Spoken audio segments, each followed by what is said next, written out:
Welcome to the Outer Realm with Michelle Desrochers and Amelia Pisano. Airing live on the United Public Radio Network, 105.3 FM in New Orleans.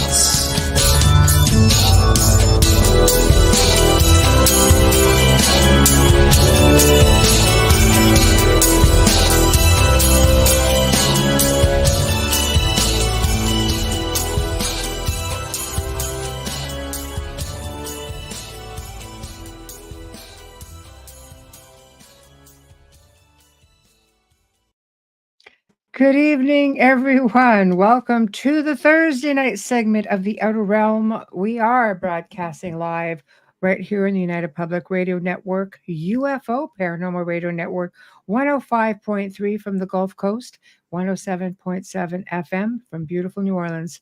We are fully sponsored by the amazing folks over at Folgers Coffee, who have been a part of our journey for the last few years. We are so grateful for them. Thank you, Folgers. We couldn't do it without you, nor would we want to. Also, big thank you to Dr. Snick, the Sonic Surgeon, aka Justin Snicker, for his contribution of his time, his music, and his voice for the intro you just heard. He's an award-winning composer of Halloween, horror, sci-fi, and electronic music, which can be found on all of your favorite music platforms.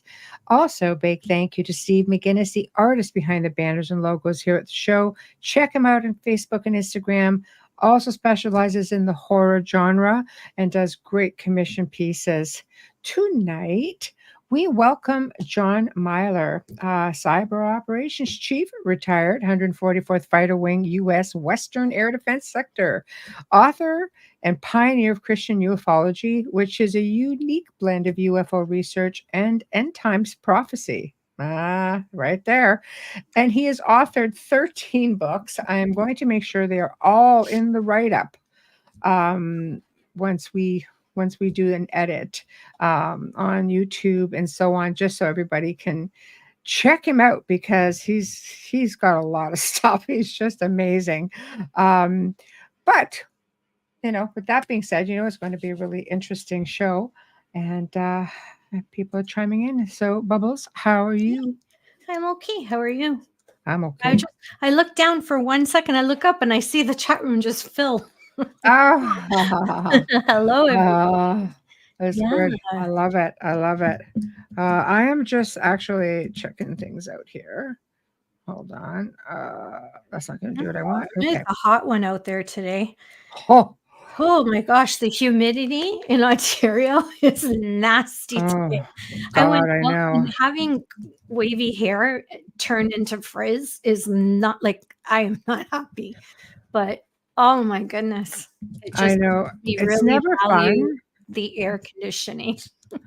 I've been out all day. So for me, it's just been like. Yeah, because every time you close your car door and then you go back in, it's already hot. I can't believe, as a younger person, I was a sun worshiper as a younger person up until a few years ago. And now it's like I spend way too much money on my skin to sit out there. And you kind of understand the effects and the damage. So you try not to be out there as much, and getting rid of the pool help. But I can't breathe in this. This is with a knife, Florida humidity. This is Orlando humidity we've got going on here. Right. It's pretty bad. I'm just saying. Yeah, it's pretty bad. It's been raining too. I know. Not it's like not working pleasant. outside underwater. You like working outside underwater while doing carpentry. Yeah. I know. It is. I don't know. I don't want to get into the whole political aspect of everything, but it is getting a little bit crazy. That's for sure.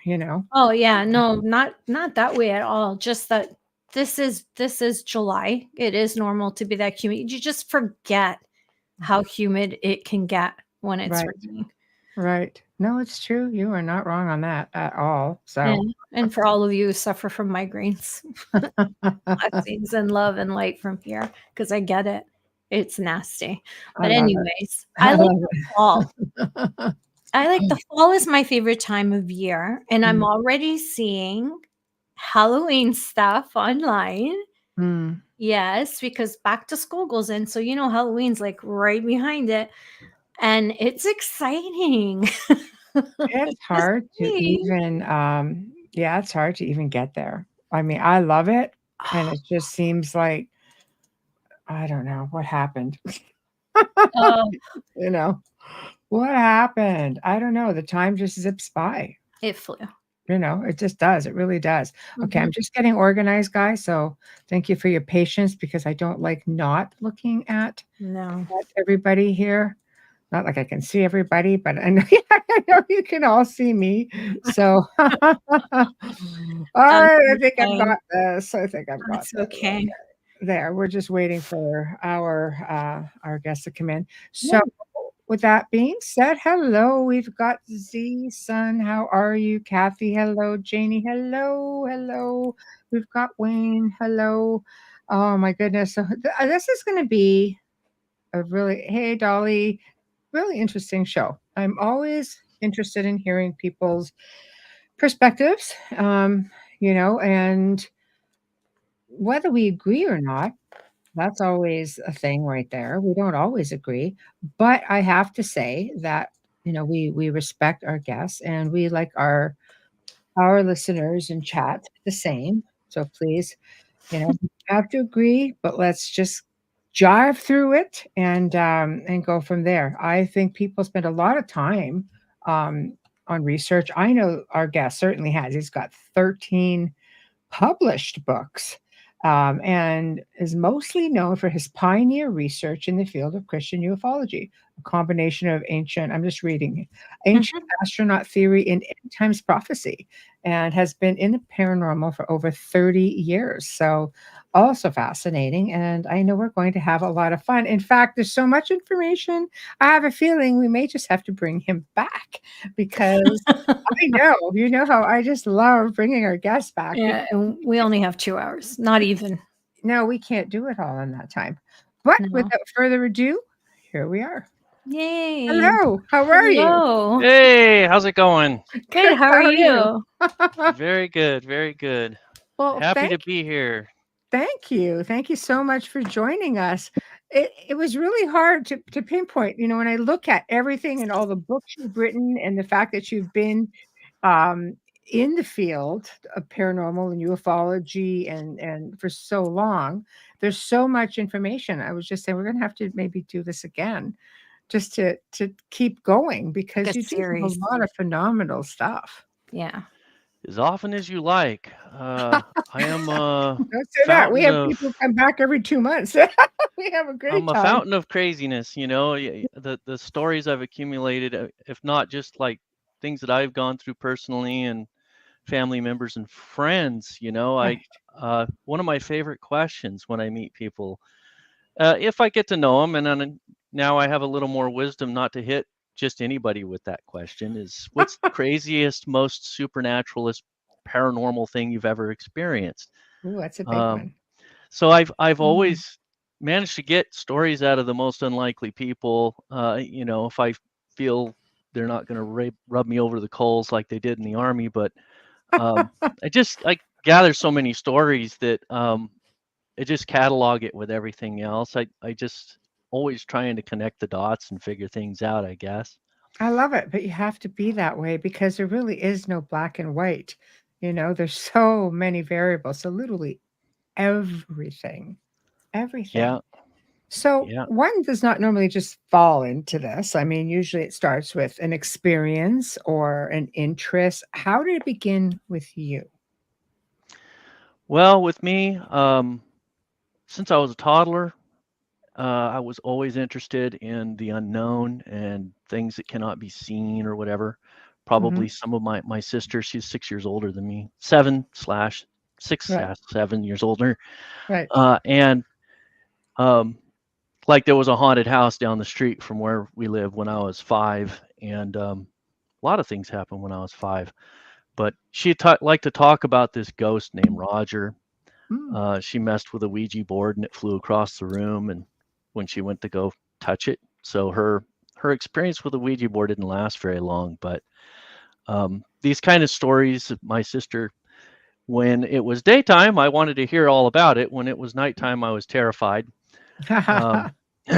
But she kind of queued me up. And of course, I was always asking questions. And then I went to my great grandmother's on a night that the whole family was there, both sides of the family. And my great grandmother made an announcement that was just astounding, blew everybody away. So she was a bit of a mystic on, you could say that Pentecostal in the Pentecostal movement, big church tent revivals and stuff like that. My great grandfather was a minister, and so they traveled the United States at the turn of the century, and they did the big tent revivals. They lived out of their car for like months at a time. They'd been to almost every state in the United States. Wow. I think they had been to every state in the continental United States. So they made their way around. And so they were heavily involved in the church there in Madeira where they lived. And she had all these amazing tales, to tell about miracles and things that she'd seen. Wow. Stuff that happened with her. So I had that Christian influence. But then my mom and my dad's generation, 1960s, they broke away from all that. I guess my mom still had some respect a little bit. We didn't go to church though, and so she would have respect for Jesus, who he was and what he taught, but in terms of understanding like the gospel or the nuts and bolts of some basic things like the Trinity and whatnot, Right. I didn't hear any of these things from her. Right. Or my dad was, he'd like to joke around about being a professing pagan. So Wow. agnostic, I think you could Yeah. justifiably say that for most of his life. And I learned more about him later on, of what soured him so much. Yeah. And then other things that just brought confusion, I guess. But he was very much an intellectual. And I think he kind of came back to some of those early roots right before he passed on. He had a near-death experience, and he was in a coma for a week. He almost died. Yes. Said he saw some demon in the bedroom in the hospital and asked me and my brother to pray for him. Really? Which was astounding because, for somebody who used to joke about it and then say when you're dead, you're 6 foot under, end of story, heaven's a cop out, blah, blah, blah. Wow. But then on another occasion, he told me that he'd seen the ghost of his grandfather. So he had all these conflicting stories, and that's why I would say agnostic would probably be the best description. But I think he kind of had a turnaround in the last 2 years of his life. But their generation, the 60s, right? They just kind of like, departed, radical departure. So my great grandmother and grandfather, they were on fire for Jesus. Right. And then their daughter, Ruth, my grandmother Ruth, not so much church, businesswoman, master's degree, highly educated. She was a district counselor, and her husband, my grandfather Charles, was a principal of the school there in Madeira. So he played cards with the mayor, right? I mean, they knew everybody in the town, and very established, but a respect for the church, but somewhat distanced. Like, we're definitely not in the same camp as my great grandparents. And then my mom and dad, they were like 60s, like free love and hippiness. And my mom, I was going through my mind too. Yeah. Right. My mom is still with us, and she's 4-H farm girl. Used to arm wrestle guys and win. Wow. Well, yeah, she's kind of a character. She really is. Good for but her. She had a lot of that hippiness with her, and sort of fancies herself a witch. Not like she's all practicing Wiccan and burning No, but candles it's or whatnot. still it's pretty far removed from your roots, you know. Correct. Yeah. Yeah. And my mom's family, totally different than my dad's. Right. And I didn't know them very well. But being raised by my mom, she saw that I was always asking all these questions about paranormal things and unknown things. So she subscribed to Time Life series with this whole encyclopedic set. Right. And so you got that encyclopedia. You got the unknown. yeah, one of those I books love would that come set. in the mail every month, and I would Yes. just read it cover to cover. I'm 5 years old, and I'm just like talking about, you know, psychometry and remote viewing and astral projection, and you know, hey, you Right. know, when are we gonna? I don't know if that's a residual haunting or if that's a sentient life form that, you know, I had all this stuff in my head, and then I also got into Dungeons and Dragons later on, and Right. Right. I didn't just read the books; I basically memorized them. I had all the charts in my head, so I could roll the dice and know if I got the monster or not. You know. Excellent. But I was really into anything that had to do with that which we cannot see with our eyes, Right. because I've always felt like it's almost like this cellophane barrier. It's all around me, and there's things all around me all the time. Mm. I have dreams that are like kind of crazy, off the Right. charts. Always talking to people that have passed on and whatnot. Prime example, this stuff still happens to me now. I had my birthday like last week. Oh, happy I birthday. Birthday. Yeah. Thank you. Fell asleep in the recliner in the living room. Now, this is something I don't like to necessarily announce to my Christian compadres and whatnot, because they're kind of like on the fence with half of what I say. I stretch them, I'll say that. Right. But they love me and they're good. But I fell asleep in the recliner in the living room during the day, and I felt my legs float up out of my body, but just my legs. So I'm halfway out. Mm. And I feel like I'm floating in water, and I'm like, all right, you know, I'm not feeling scared. I don't feel anything around me or anything. I wonder if this is just going to keep going and I'm going to pop out. And as I'm really relaxed and just kind of allowing it to go, suddenly a hand grabs my foot. And that hand was as real as like that. I mean, grabbed it and tightly squeezed it and jerked it. And I felt myself slip down in the recliner a couple of inches. It jerked my whole body down. Wow. And it startled the heck out of me. And I popped out of my trance and sat up in the chair, and I'm looking around. I'm like, I didn't see who or what it was, but I was like, what was that? And that's the one thing that when I used to experiment with astral projection in the past all the time, it would usually be something like that. I would get out partially, and then almost instantly, every stinking time, there's things that don't leave me alone. And once I was surrounded by 6 things that were grabbing on me and trying to pull me out. And I'm like, no, leave me alone. I don't want to talk to you. I just want to be left alone.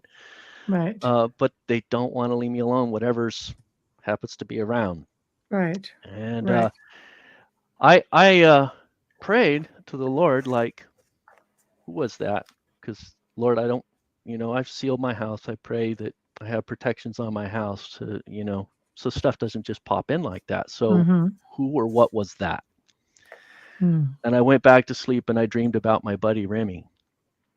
And so I believe it was Remy saying bye before he checked out, because he died 2 weeks ago. Oh, wow. And So no, sorry to actually, hear well, that. now it was Yeah. more like 3 to 4 weeks ago. But yeah, that was pretty hard. He had been going through a hard decade. So yeah, we were really good buddies in high school, but he got diagnosed with like severe schizophrenia and is like in his 30s. That's hard to deal with. Yeah. Yeah. I think so- that they always Yeah. have one foot over as well into the spirit realm. I truly believe that, you know, when your brain works differently, even, you know, people with Down syndrome or autism, they're just wired a little bit differently, and they just seem to have that one foot out the door with respects to being able to see, through the mind's eye what's going on. And he was always a very spiritual person, but Right.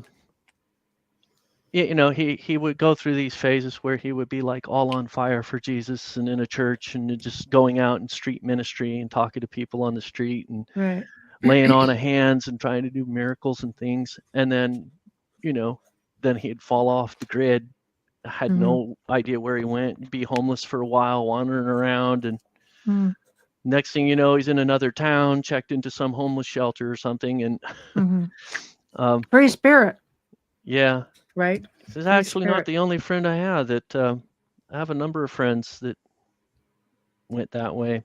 I'm Kind so of strange. sorry. Sort of statistically skewed with people that went insane after, like in their 30s sometime. So another friend of mine, Frank, same thing, but he's still alive. Right. Pretty sure. Yeah. Right. Anyway, Right. I digress. So basically having these experiences, I believe that they do find a way to come and say goodbye. And I believe also when you have an out of body experiences or you go astral, it's like they see you when you get, when you just slip out. So you're noticed a little bit more. So it would make sense that they are reaching out to you, touching you. It's just like, wanting to communicate. All of a sudden you become this light in the darkness and they want to know what you're doing and they want to be able to speak to you, deliver messages to you, things like that, right? Astral projection is one of those gray areas that I messed with it. But you know what? There's warnings in scripture that talk about divination and don't do it. And people that did that severely, King Saul, for example, and then he ended up getting killed.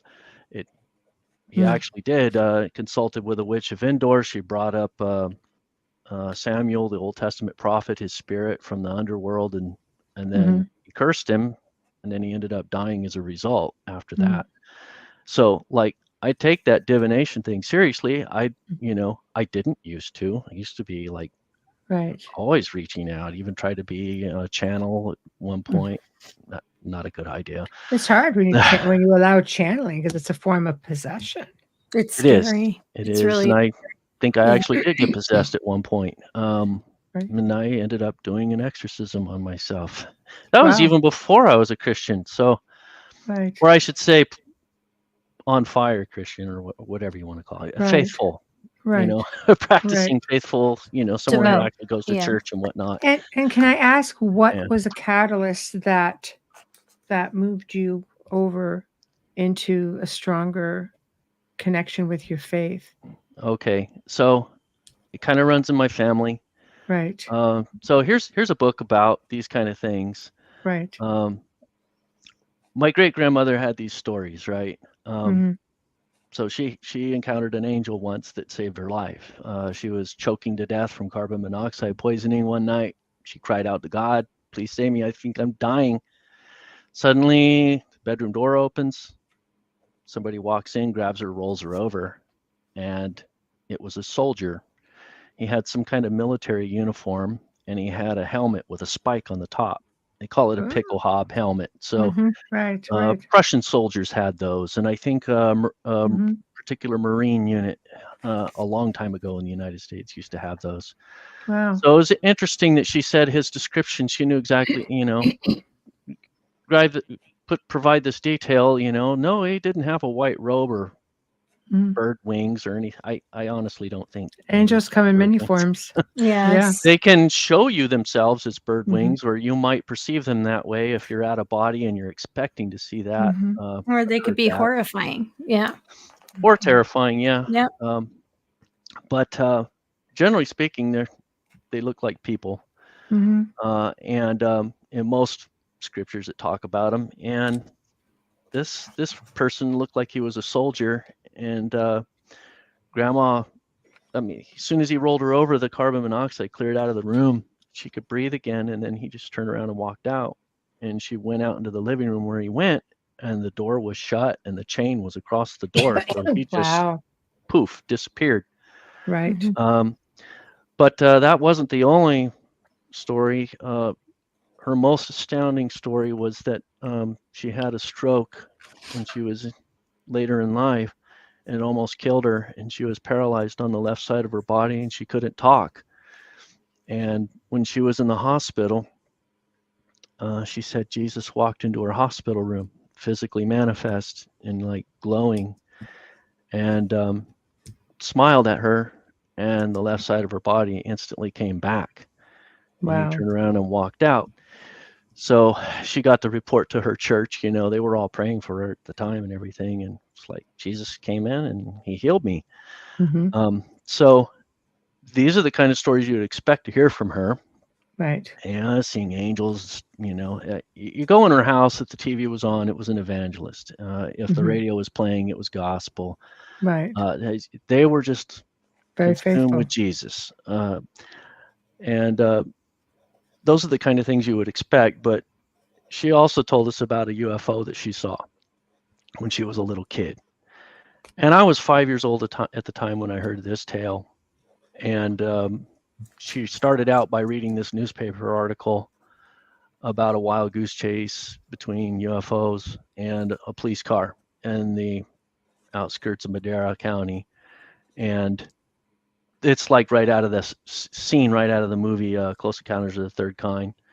If you remember the opening scene that they had that chase. And she finished the story by putting the paper down. And this is when I was at her house and the whole family was there. And she just made this announcement to the whole family. And she said, when I was a little girl, I saw a UFO. And she was a little kid. This was over 100 years ago. And her and her sister were out. They lived in the plains of Kentucky. They didn't live in town, so they had never even seen a car before. Wow. They had a wagon, horses, cattle, you know. Oh my goodness. They'd never seen a motorized vehicle. And so when they saw this thing flying by, they were like, what is that? And no satellites either, so you know. Right. Yeah. And he was, you know, on top of that, it was broad daylight. He was going really slow, only like maybe 30 feet off the ground, and cruised by right in front of them. There was this transparent dome on top of this cylindrical aluminum type colored thing, seamless craft, as it hovered by. And the guy turned and looked at him as he went by. I'm like, I wish Grandma were still alive. I'd ask her like tons of more questions, but I was only 5, you know, and just sort of taking this like in what for were the the first time. beings like, you know? What, you know, did his head, was it a little larger? What did his eyes look like? You know, did he wave at you? I mean, Yeah. it sounded like you might have waved at her, you know, just cruising by like, hey, you know, two kids over here, you know. And yeah, they went home and told their mom about it, and she told them never to tell anybody ever again. Same story. That And becomes then the her family sister, secret. Yeah. Yeah, and her sister died a couple years later. So when I first heard the story, I didn't even know Grandma had a sister when she was a kid. And then she had this story all to herself. I don't know, 70 years. Wow. And then read this newspaper article and remembered it. And she was like, you know, I don't care what people think. Those things are real. Wow. And so it was a different time. It was a different time. Yeah. And Grandma didn't have this huge conundrum with Christianity, with the Bible and that. She didn't feel the need to try to reconcile her faith with that. That was me. Because, you know, 30 years later or 20 years later, you know, when I had my encounter with Jesus, I was 21 when that happened. And it was in a dream. He came to me in a dream.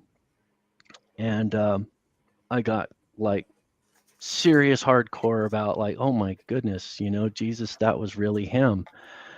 And I got into the Bible right away, just sort of manic, like, what do Christians do? You know, I got to get serious about this. And I instantly started seeing things, you know, book of Genesis right away. Genesis chapter 6 says that angels intermarried with humans, you know, and had kids that were giants. They were these genetic freaks with 6 fingers and 6 toes and entire races of giants, and they were hideously evil and destroying the planet, and that's why the flood came. And I'm like, well, I remember the flood. Right. I didn't remember why God did that. You know, it was Well, I think wickedness in the world, you but get bits and pieces. Like they still don't like to talk about giants. I mean, any right. traces of them. Even the Smithsonian dumped everything into the ocean when they Oh yeah, found. the Smithsonian but went on Sardinia this still has it. campaign to completely eradicate them from history. Yes. I did a Yes. research on that, and I got it in my book. But there's a lot more YouTube videos and stuff out there now. Yes. When I first started writing this back in 1995, nobody pointed these things out. I couldn't find any books out there on this stuff. And I'm seeing this in Genesis right away, and instantly I see this, like, I know what this is. And I was kind of shocked because here I'd been looking at all of these other paranormal books, and I realized, this Bible is probably the most paranormal book I've ever read. I'm seeing stuff on every page, like, okay, angels, for starters, but there's everything is in there. There's ghosts, evidence of ghosts. That's in Genesis. Abel's blood cried out from the ground after he was murdered, and God heard his voice. And later in the New Testament, in Hebrews chapter 13, it says, by faith, though he was dead, he was able to cry out beyond the grave. So I guess it's just knowing. That's a ghost. Right. That's a ghost right there in the Bible. I mean, Well, Christians there's- might have a hard time talking about ghosts, but Oh, there's Jesus. one. Jesus. Yeah. Rose There's so from the much dead. information in the Bible, more so, I think, even in the Old Testament, when you start getting into the book of Enoch and Ezekiel's wheel and things like that. I mean, technically, Enoch was probably one of your very first abductees. I mean, Yeah. the angels showed him an image in the palm of their hand. Looks to me and be something a lot like this, the future in the palm of their hand. Being able to see transparent through the floors and just, that's just some examples. I mean, I know you can't keep everything, when they did the New Testament, you can't keep everything in there. There's just a lot of information. But don't you think, as a paranormal researcher, a person of faith, studying and researching ufology, don't you think that would be really pertinent? Like, I would want to know that. Why did I have to wait till I was like 30 years old to realize that the book of Enoch was a thing? And who the hell was Enoch? And that sounds like a bloody alien abduction. Yes. So I remember first being exposed to Chariots of the Gods and thinking, like, okay, he's on to something, Yeah, he's Eric on Van to something. Daniken. Yeah. And when I was in my younger days, I was just like, okay, that's just part of it. Yes, definitely, angels are aliens, and I'm connecting those dots kind of easy. But then when I became a believer, then I started to see these certain trends. For example, panspermia. It's sort of just automatic that when you start talking about aliens, there's this sort of scientific perspective to it, that they're coming here because they're curious, or they're wanting to tweak our DNA, or they're wanting to do this, or they're wanting to do that. And they're scientists. They live on other planets. Angels, they're not even part of this reality. For most Christians, I'm just talking generally how a lot of them think.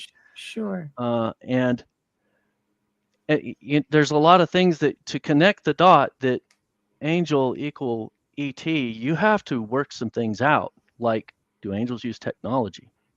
Yeah, they actually do. Do angels eat? Do they have a physical body? What is physical anyway?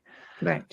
Really basic stuff. But when I first started writing about this stuff, I was in school. I was taking physics and learning all of these things. So it was easy for me to be able to look in these books and the science books and stuff and read stuff and be like, I get it. I see how this works.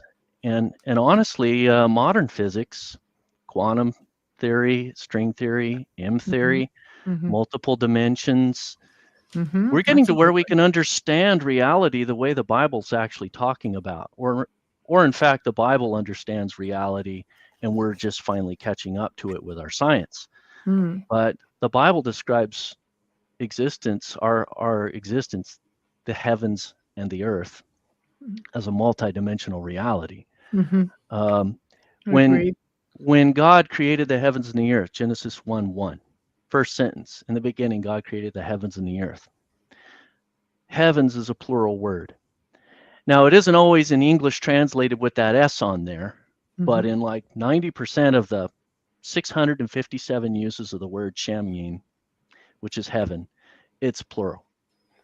And most references are to second heaven, the abode of the sun and the moon and the stars.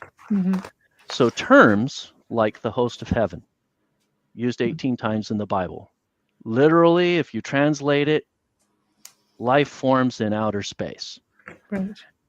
And it's used 18 times. And so when people say aliens aren't in the Bible, I mean, and that's the name of one of my books, Aliens in the Bible. That's the name of my first book. Like, aliens aren't in the Bible. I'm like, are you kidding me?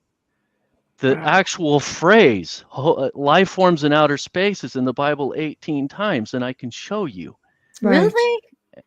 Yes. And oh, wow. The word Shamim is defined in Genesis 1:14, second heaven, the abode of the sun and the moon and the stars. That's the heavens. So you I see don't the word. remember any of it. Forgive me. I grew up Roman Catholic, but I don't remember a lot of the Bible. It's like I blocked that out of my. It's when I read the Bible, I'm reading Star Wars meets Lord of the Rings. I've never seen. I have. Yeah. I've seen Lord of the Rings. I've never seen Star Wars. Right.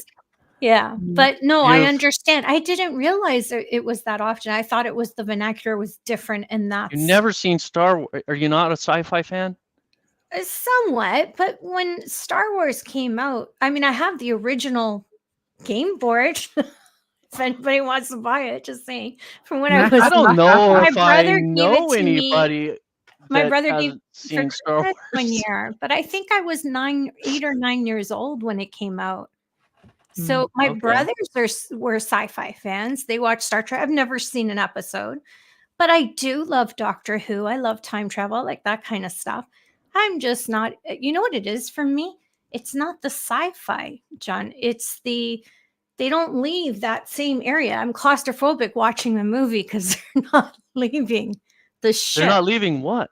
Oh, they don't leave the ship, like that kind of thing. Sorry, my apologies. Star Trek or Star Wars? All of them. My apologies to all of you of this stuff. No, they don't just leave the ship. They leave the planet. I've tried, and I've even asked people, where should I start? And it just never. It's always like for me. But for me, it's a reality that it's real. I believe in all of it. I saw it at 10 years old, and I'm like, I belong out there. I was born in the wrong century. I believe all of. I believe in life. I believe in life all over the universe. I believe there's more than one universe. I believe in all that. I'm absorbing it all. I was just shocked when you said that. For the Bible, it's literally in the Bible. The Bible talks about a multidimensional reality. I mean, for example, hell is in the heart of the earth. Well, we know now from science, you dig down, you're running into magma. You know, how can you have a civilization there? Well, it's easy. Isn't it more dimensional though? In a lower dimension, Earth is a smaller planet. So geographically, Earth is in the heart. Hell is in the heart of the earth. It's a smaller planet. Earth is a layered like onions, like an onion of layers of lithospheres, right? Each lower dimension is another layer. So there's a lot of dimensions to Earth. A lot of them are here near the surface. There's portals that open up. There's things that you can do to create portals between these dimensions. There's cursed ground and there's blessed ground. I talk about all these things. Those are dimensional variants. And the Bible actually gives you all kinds of information that you can actually decipher some of the rules to it. Well, Earth is full of energy lines too, right? So it's not hard to, ley lines, in the paranormal world, are called the highway to the dead. So it's not hard for energy to zip around that way. And in the crossroads where the devil. So a lot of my research is like reading what I see in the Bible and then connecting it with science and physics, putting two and two together and figuring certain things out. I'll give you an example. There's a place in the Old Testament where there was these guys taking a body to bury it in the graveyard, and they accidentally dumped the body, and it rolls into Elijah's tomb. And when the body bumps up against Elijah's bones, he's resurrected from the dead. Right. So from that, I gather, and there's other research and other historical accounts of the bones having significant residual energy of the person who once had that body. But there was enough residual energy in Elijah's dead bones that resurrected a person from the dead. So that to me says there's a connection, there's a quantum connection with your body that's retained even after you die. Take that and you apply it to these Nephilim hybrids. Okay, so go back to Genesis 6. The angels that were disobedient and they fell from God's grace, they disobeyed God, they reverted to a former nature, which was reproductive. I believe the angels came about just like us, that they reproduced, but then they went through a metamorphosis and they translated and became angelic. Because that's what's going to happen to us. The Bible describes it in 1 Corinthians 15 in detail. It also mentions it, Jesus referred to it in Luke chapter 20, verse 36, where he said, we will be like the angels. So angels once reproduced, then they go through this metamorphosis and they become this angelic being. They translate like a butterfly. It becomes a transgenic species. And they can do certain things. They have powers and stuff. We can't experience that because we became mortal and we die before that translation happens. But when we're resurrected in the future, for those that are saved, they will be redeemed, and then their bodies will be restored to their original form, and then we will be able to translate and reach that highest stage. So take that, imagine a translated being then reverting to its former nature in rebellion against God. Angels are not supposed to reproduce. They're supposed to, when they enter that new state, they're connected to God on a higher level, and they no longer reproduce. That they're done with that part of their existence. But these did. They crossed with humans. They also crossed with animals. They would shapeshift, and then that's probably what they did. But they did cross with animals, and that's why we got all these cryptid hybrids. They're with supernatural centaurs. power. Mythology talks about them, right? Yes, the centaur is Baal was a centaur. He had this bull's head, human body.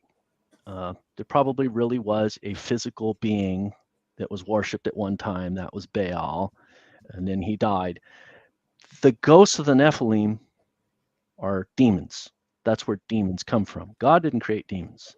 Demons come about because angels rebelled against God, mated with humans and animals. Then their offspring lived really long. I think Enoch said that they live about 500 years and then they die. There's still some Nephilim alive on the earth today. Human, Really? at least. Yes, I know This is so cool. shot one. Pardon? I know someone who shot one. And And can you tell us about that? Because how would we know? You would know if you saw a guy that was 12 foot tall. Okay, that's what I'm saying. So still giants. No, because you look over centuries or thousands of years. Not all of them were giants, mutations, and I'm sure there's some all over the world still. And yeah, some of these are still alive in the Middle East. Well, Sardinia, they cherish and always want people to come in and see the remains that they have found of giants there. Not to mention, they are one of the largest groups of centenarians on the earth. They would have been bigger. Yeah. So can you tell us about the one that your friend shot? Like, where was this, and where? He was a sniper, army sniper. He was assigned a Taliban target, and he was in Iraq. So there's also the giant at Kandahar. You can look in that one up on YouTube. This is like I'm watching versed in it. Yeah. This story is similar to that one, Yeah. except it was just a sniper on this one. This is Mhm. where G.I. And, Joe gets all his ideas. No, I'm serious. Ideas for films come from reality. Even conspiracy Marvel, theories come from Steve some fact. Quayle's Yeah. research and Marvel, like it's like, they borrowed from him. There's no way they came up with all that stuff. The Nazis and their otherworldly connections, Yes. Yes. which I talk about that as well. Yes. But That's a whole show in itself. It's amazing. It's a trying Yeah. time Okay, for so that conversation. we'll jump over to your friend and the same situation. So we're talking the Middle East, basically. Yeah, and he when he heard reached that his story. position overlooking the Taliban encampment, he saw what he thought was a guy walking around with a dog under his arm and a bunch of kids, kind of like a paparazzi almost. He just had this swarm of kids everywhere he went. These kids were following him around. He's like, "What is this?" And when he looked through his scope, then he saw the reality of it, that they were all adults. They weren't little kids. And this was a gigantic human with a cow under his arm. So if you know how big a cow is and how much they weigh, So, he had a cow under his arm, just walking around. What gave him the idea I need to kill this instead of let me call somebody? He saw that thing Well, and what? he freaked out and he shot it because he thought, this And thing is that's way more of a threat than my target. something that large he was able to kill with the caliber of his. He didn't kill it. Okay, that's what I was going to Okay, say. so he had a 50 caliber rifle and he shot it with Yeah. a 50 caliber rifle. So I'll give you an idea how powerful a 50 cal is. My stepbrother was in Iraq in the Marines and in a Humvee that was hit by a 50 caliber rifle right in the center of the engine block. And that round was so powerful, it rammed the engine through the middle of the Humvee and split it in half. Wow. It just Yeah. waffled it. This thing took a 50 cal and he saw a chunk of meat flying. Yeah, like a And baby. he thought he hit it center mass. I mean, he is a sniper and it was a really big target, kind of easy to hit. Yeah. It dropped the cow and ran. If even with a bazooka, you wouldn't be able to do anything. With something that big. So Yeah. its flesh is probably, I don't know if you're familiar with the Hulk and how they say he's like almost bulletproof, I know This all thing Marvel people. Those films I have seen. Yes. This thing was maybe somewhat like that. That kind of thick skin. And the molecular structure of its hide was probably the equivalent of a tank's armor or something. That's incredible, though, that there are many stories about giants in the Middle East and people who've seen them through the Gulf War and on, much like your friend. Like they just seem to be in hiding. But if you think about it, it really is not so much with the cradle of civilization, but a lot of ancient civilizations, Mesopotamia, Babylon, all the of Epic that. of Gilgamesh, for example, is a Sumerian tale, and it's about Nimrod in Genesis chapter 11. You can literally cross-reference them. Right. The Epic of Gilgamesh says that he's a hero of the story, right? Yes. What's he a hero for? Building this tower to defy the God who brought the flood. So if he brings another flood, he'll just climb his tower and defy. Nimrod in the Bible in Genesis chapter 11 is not a proper name. It's a word that means rebel. Right. So he was a Nephilim himself. Yes. The Bible's not clear. If you're just reading Genesis chapter 11, you're reading about these people that made this big tower, and God investigated and said, these people are getting way too advanced, way too quick. I'm going to confuse them and screw up their language and spread them out. You're not reading about Nimrod being a Nephilim. So you get that backstory from the Sumerian. So right. But that's the interesting thing. I mean, I use the Bible as my baseline. Here's how I'm going to interpret everything, the lens through which I interpret. And then I'm going to gather backstory information from these other sources and get more details. So I can look at these, Anunnaki, stories and whatnot. Yeah, there probably is another planet out there. There's probably a planet X, and Well, maybe they were ancient coming here. Sumerians have an ancient Sumerian list that goes back over 400,000 years. Right. That sort of throws a wrench into the Bible story. If they're proving it. There are tablets there. So where do they Well, come true, but God dictated the creation of everything to Moses. Right. And this is God himself, the one outside of time space who spoke Oh, absolutely. Our creator, our source. existence into, sure. he spoke everything into existence.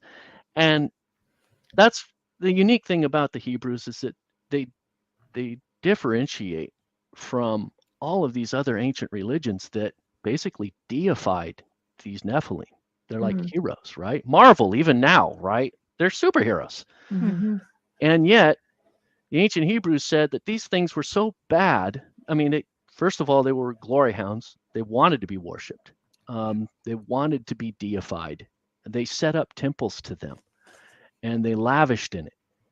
They were lust fiends. The story of Atlantis, written by Plato, same story. These beings came from somewhere else, crossed with humanity. Their hybrid offspring were horribly evil and corrupted their entire society, and they ended up destroying everything. It's the same story. And that's what you see in the flood narrative. God brought the flood to put an end to these beings. So the Bible sort of stands apart from all these other narratives by saying the true creator, which the Anunnaki say is the bad guy. You got Inky and then the other one, and they're like going head to head with each other. And I question part of that narrative. I don't think we were created as a slave race. If they're that advanced to be able to bend time, space, and come here and do all of this stuff, why didn't they just create AI to go do the mining? Why are they going to create this species that's going to give them a total headache and then end up rebelling against them? I mean, it just doesn't make a lot of sense. It's a good question.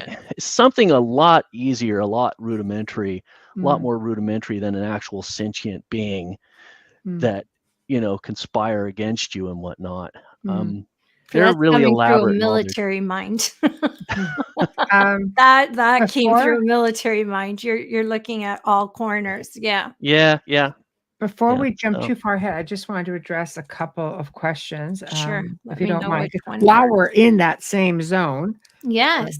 Hi, Kat. Paranormal Heart podcast here tonight. Some people say that humans were brought to Earth sort of like a penal colony. Does John have any thoughts on this? Yes. Yes. Excellent. So among ancient astronauts, the whole reason I wrote this book, right?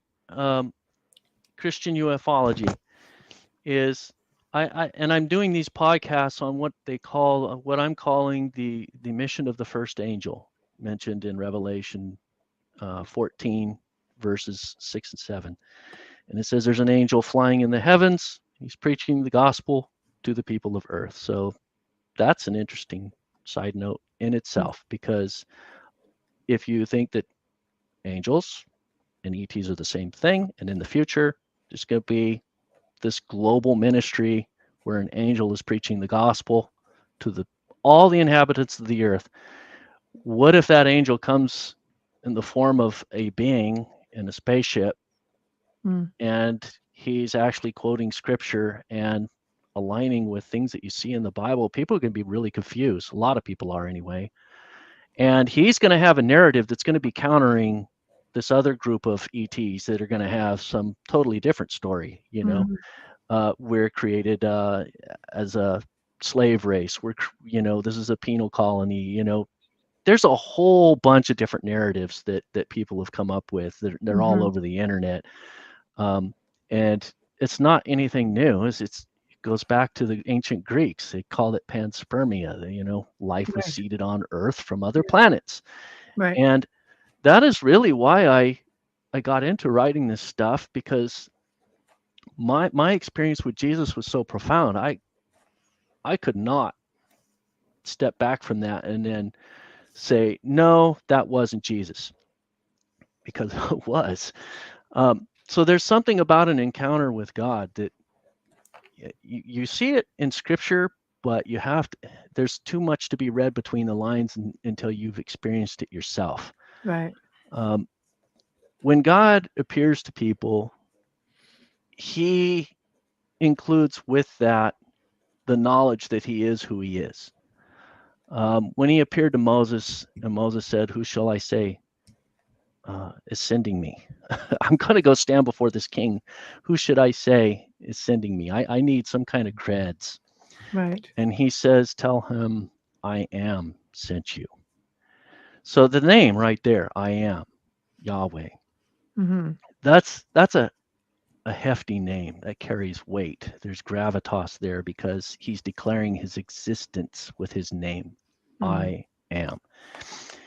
And when you have that kind of reality and it's presented to you and you can't deny it, and then you hear all these people presenting other versions, you know, for me, I was like, okay, I have to pick up this mantle. I feel like my great grandmother handed me something and said, "I'm doing a handoff."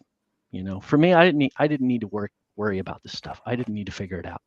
ETs are created. They're part of God's creation. It's all good. Bible's real. Jesus is real. God exists outside time, space. He created everything. Jesus came here. He died. He saved us. His purpose is based in love. Everything that he did is based in love. There's a reality there. God wants us to understand these things, but there's this other part of the reality, and it's connected with ETs. And there's stuff coming in the future that's going to be this massive, massive deception. Does that mean all ETs are bad? I originally used to think so, because there's so much deception and shrouding all of this. But do you think any of that has to do with government, obviously military, because it's on a need-to-know basis? We don't, in their mind, we don't need to know everything. Matters of security and things like that. Oh yeah. That's to them. That's not even to the us. presidents don't have total security clearance on that. Right. Mm-hmm. So yeah, they're only Whistleblower Act came out, and these people coming out of the woodwork and saying, I know that this stuff is real. I've known it. Yeah. And the thing is, the Bible, the cool thing about the research, that the things that I found were so mind-blowing to me, that the Bible's telling you what's going to happen in the future with ETs. Mm-hmm. And I made predictions in the past. 20 years ago, when I wrote Aliens in the Bible, I started talking about what's going to happen, what we're going to see. We're going to see full disclosure. Simple reason. Jesus said, "As it was in the days of Noah, so shall it be in the days of the coming of the Son of Man." That's repeated. That's 2 places in the New Testament. So they repeated it like, okay, this is important. There's something about the days of Noah, that historical time. Out of all of history, Jesus singled out the days of Noah.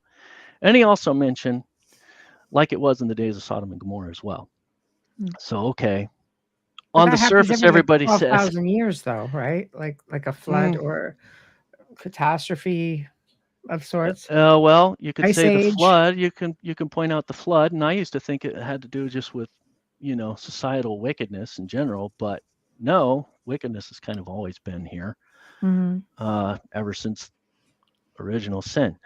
But something unique about the days of Noah is these beings came down, and they were like face to face, just part of our society. You read about them in the book of, in Genesis 6. That's the very abbreviated, and then Book of Enoch, Jasher. A lot of details. These beings were like seriously integrated into our society, actually mating with people, and then their hybrid kids were all over the place, and they were spreading out and basically controlling our society. And I think we're seeing a return to that now. I was going we're to say, I'm seeing pretty these sure things we're all over in seeing, our skies. Yeah, we're seeing a little bit of control of society by not so nice individuals right now. Probably some of those members of the World Economic Forum, I suspect, might be Nephilim. They might, no kidding, be Nephilim, in my opinion. If you have all of this otherworldly technology and you're an extremely worldly, fleshly person, selfish, just, arrogant, and these guys, they know that they do this satanic stuff too. They're into all of this, of course, kind of twisted stuff. Ancient knowledge. If they have access to this stuff, of course they're going to be billionaires, right? And they're going to be big-headed, and they're going to want to be the puppet masters, thinking they control everything. To a certain extent, they do control a lot. I agree. Satan himself is called the prince of the power of the air. So he's not down in hell. The devil's not in hell. He's in first heaven. The Bible describes 3 heavens. One is the outer atmosphere of Earth. So in a higher dimension, Earth is a much larger planet. I did the math on it, actually 272 times larger. The Bible actually gives you information to make the math calculation on that. Rough estimate, but the Earth is a much larger planet in first heaven. And in that realm, according to Deuteronomy 32, the nations of the earth here in this dimension are governed by beings that live in that first heaven. So it's a real world, just like this one, physical society, highly advanced, very futuristic, sci-fi-ish, you know. If we probably have that technology to be able to open portals and go to that realm, but we would be down inside the earth in that higher realm. So we would have to fly up into the outer atmosphere and then go into a higher dimension, and we'd see, voila, here's a much larger planet. And the being that rules most of it is this Satan. He doesn't rule all of it, though. It's just like Earth here. It's broken up into like territories, 32 to be precise. 32, nothing like Dante's Inferno then. Or no, not 32. No, that's Deuteronomy 32, but it actually gives the number, I think it was 200, something around 200 different, the Watchers, the B'nai Elohim. Yeah. And Michael is actually, the Archangel Michael is over Israel. He's why Israel still exists. I mean, if you ever wondered how this nation manages to exist in the middle of all of this hostility, they have protection. But there's a dynamic with all of these nations, and whenever a nation goes to war against another nation and the borders change around, it's because there's things that have already happened in the heavenly realms. And it's talked about in the book of Daniel that when Michael actually had to fight for Gabriel to penetrate that upper dimension and come down to give his vision, he gave the Daniel a message about the nations and the future and everything that was going to happen, all the stuff in the book of Daniel. And he said he was actually delayed in that area by the Prince of Persia for 21 days. So there's this otherworldly, like cosmic Star Wars thing going on, because he came from the capital, which is, there's a glorified planet in the northern hemisphere. The Bible mentions a glorified planet. It refers to it in Isaiah 14, Psalm 48, and Psalm 75. Talks about a physical direction to God's throne. And so the way to understand that is that we live in a multidimensional universe. First heaven is immediately surrounding the earth in a glorified dimension, higher than the one we're in. And then outer space, all of it's out there, all of the planets are out there. They're all multidimensional planets as well. Do they work the same in from what you're suggesting with dimensions and outer, like, right? I mean, Earth's not the only one with a heaven, essentially. Like there could be other civilizations out there, right? You're when you go into a higher dimension, you're going to see the same planets, but they'll probably be larger. And if you were to go into a lower dimension, you would see the same planets, and they'd be smaller. But it's still multiple dimensions, multiple physical parallel type dimensions. Not identical, though. I mean, they would be different dimensions, right? Different worlds.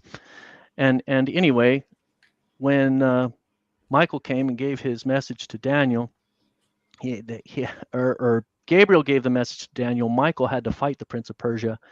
The interesting thing about that is Persia was not in power at that time. They came later. So there was a battle fought in the first dimension, and the Prince of Persia overcame the power that was there previously first. And then the Babylonian Empire fell after that, and the Medes and the Persians came in afterward.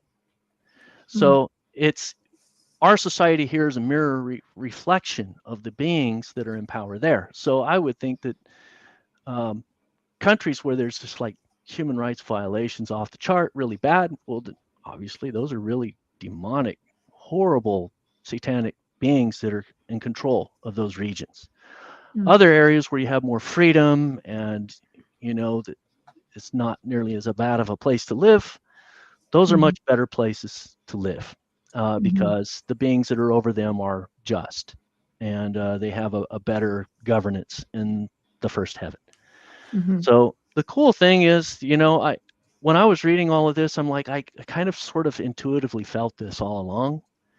But then reading it in the Bible and actually writing all these notes and stuff and then putting it together was really an experience where I got to open my eyes and actually see the Bible through this ancient astronaut / science type lens, but still understand it and still have that biblical foundation. And that whole message that the angel says in Revelation 14, it's a simple message, a very simple message. He just says, worship the Creator. So he's reminding people who God is, because that's the mistake right now. And I see it in like the Ancient Aliens, that show, over 600 episodes. And almost every episode, they say life was seated here on earth. They want to take Genesis 2:7, where God created man out of the dust of the earth. They just want to ditch that. Like, no, the Bible's not right. So they cherry pick the Bible. They quote from it all the time, like Eric von Däniken did, and all these other people. They'll quote from the Bible, but then when it comes to like who God really is, get that out. They don't like that. Well, maybe it's because nobody really knows. They say the Creator, source. I mean, you know, there's many things where I think people get confused. Maybe it's because it's you feel it, you know, it's not something you have to see. People of faith, you feel it within yourself, whether they're spiritual, whether you're super religious, whether you are, you know, like me, all walks of life, you know, you feel it. People of whatever faith they follow, they feel it. God has many names as per different faiths. Doesn't mean that well, the Ancient Alien folks, a lot of they say on that show, I mean, they just want to take God out of the picture altogether. Like, no, you know, aliens created humanity, not God. They don't like the idea that God created humanity. They just want him out. And the more you talk about this alien subject, the more that happens. And when you're reading in the Bible about the things that are coming in the future, you see that that God has a message. He gave it to humanity. Humanity is consistently rejecting it, and he keeps trying to remind people. So the thing is that the people that hear God, the people that perceive him and they get the message, they get it, and they're going to choose to believe in him. They have a hard time seeing these other points of view. It's like there's a blinder there, and it's like they just can't see it. I think the only reason I could see it is because I was immersed in that information, that new age and all that research for like 20 years.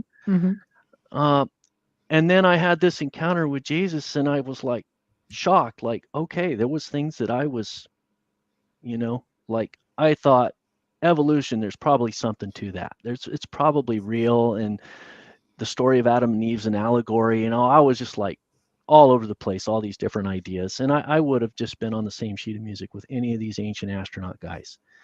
Except when Jesus came to me, I had this dream, and I woke up and I recalled the dream, and there was this invisible person who was in the dream. He just like made it very obvious that he was an invisible person in the dream doing these things. And he bailed me out of this really terrible, bad situation. I was going to either end up dead.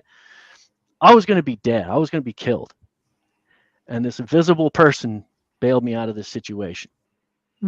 I woke up from the dream, and I'm recalling it. And then I got to the part where I remembered, oh yeah, there was that chair. I remembered seeing it indented. I remember seeing the controls moving around and all the evidence. There was definitely a person there doing all this crazy stuff. He was flying a helicopter. So kind of a bizarre story, but it was personal for me because I was in the Army, and I had almost been in a helicopter crash. I had actually witnessed a helicopter crash. It was horrible. Hmm.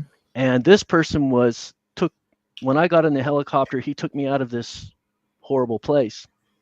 And then he flew into a tunnel. I thought he was going to crash into the side of a mountain. Then he dropped down and went into a tunnel, came out the other side and did a flip around some power lines. So the helicopter crash I saw in the Army was a helicopter getting tangled in power lines, and it crashed and the people got all chopped up and it was horrific. Oh, terrible. This person was showing me that power lines weren't a problem. He came out of a tunnel in a helicopter, which I don't know, Tom Cruise might be able to do that, but not very many other people can fly or would fly a helicopter into a tunnel. And but the pilot was invisible. I looked up and I'm like, who is this crazy pilot doing this crazy stuff? Scaring the heck out of me. And the seat was indented and the controls were moving around. And I heard his voice, when he landed, he opened the door. He said, okay, you can get out.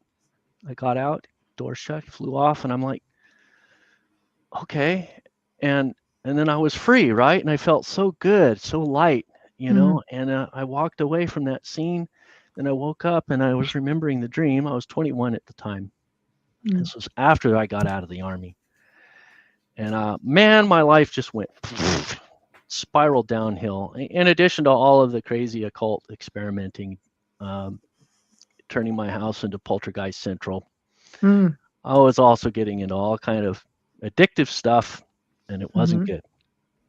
And I think this was God saying, you're 21 now, you reach the age of accountability, and your grandmother won't leave me alone. So I'm giving you a chance. You have one chance. This is it. If you walk away from everything you're doing right now, then this is a freebie. But if you don't change, you're either going to be in debt or in jail. That's the message I felt like I got out of that dream. Right. But I'm sitting there in the bed and I'm going through it. It didn't occur to me who it was. I'm just remembering it was this very significant dream. And I got to the invisible person and I audibly just asked out loud, who was that pilot? Just talking to myself. I was not expecting an answer, but I audibly heard the name Jesus spoke in my ear. Like his whiskers are rubbing against my ears. Jesus. And this energy just washed through me, and it was liquid love. I was just immersed in this intoxicating, euphoric love, unlike anything I'd ever felt before or since. And I actually fell on the ground. I fell out of the bed on the ground. I felt like his feet were right there in front of me, and I couldn't believe it.